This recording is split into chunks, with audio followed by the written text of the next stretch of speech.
I didn't beg her to stay, not because I didn't love her, but because I thought love shouldn't have to be begged for.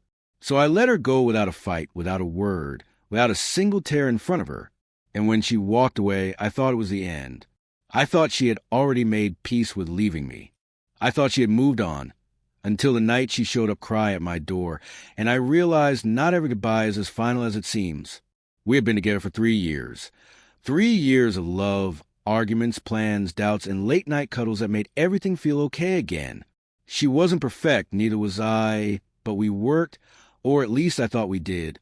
Somewhere along the way, something started to shift. It wasn't loud. It was quiet, dangerously quiet. Fewer smiles, fewer "I love you"s, more distance, more silence. The kind that wraps around a room like fog. You don't see it until you're choking on it. And one night, just like that, she said the words, "I don't think I'm happy anymore." I asked if there was someone else. She said no. I asked if she hated me. She said no. She just didn't know what she wanted anymore. So I stood there, looking at the woman I had once thought I'd grow old with, and I let her go. No questions, no begging, just, okay. My friends told me I should have fought harder, said I should have given her a reason to stay. But how do you convince someone to love you again if they've already started imagining a life without you? So I didn't chase her, didn't call, didn't text. I gave her the freedom she said she needed, even if it killed me inside. And for a while, I truly thought she moved on. Her social media stayed quiet. Mutual friends never brought her up.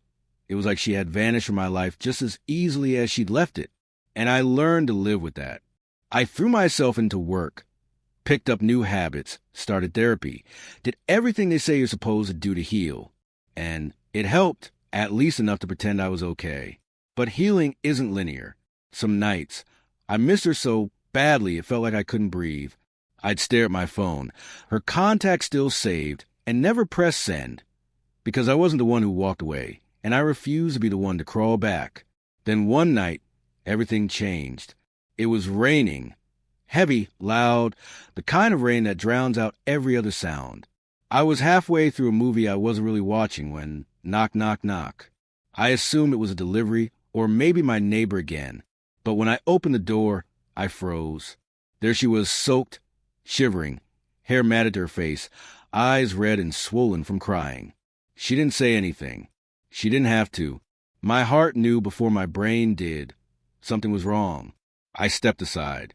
She walked in. Silence wrapped around us like it had the night she left. I handed her a towel. She took it with trembling hands. And then finally she spoke. I thought I was doing the right thing. Her voice cracked. I thought leaving would make the confusion go away, that it would give me space to figure out what I needed. I stayed quiet. I kept telling myself I didn't love you the same way anymore. But the truth is I was scared. I looked at her, really looked. She wasn't the same woman who walked out. Something in her had broken and kept breaking after she left. I tried to move on, she said, but everywhere I went, I saw pieces of you. She pulled something from her pocket, a small photo. Us laughing in the park that one sunny afternoon I almost forgot existed. I carry this everywhere, she whispered, because I don't know how to let go.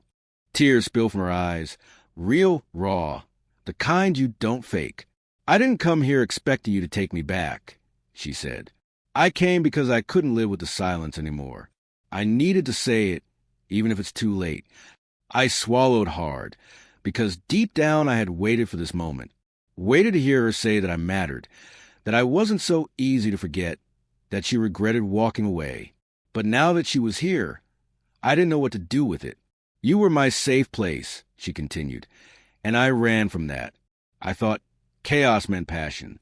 I thought confusion meant growth. But all it gave me was emptiness. Her voice dropped. I was wrong.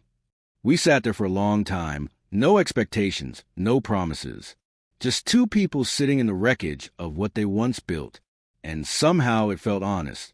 More honest than anything we'd said in those final weeks together. She stood up to leave, wiped her face, put the photo back in her pocket. "Thank you for listening," she said. "I didn't deserve it, but thank you." I didn't stop her, didn't reach for her hand, didn't say, "Don't go," because I knew Some things take time, and some truths need space. But just before she stepped outside, I said one thing. Next time you're lost, don't leave. Let me walk through it with you. She froze, then slowly turned around. Her lips parted, but no words came out.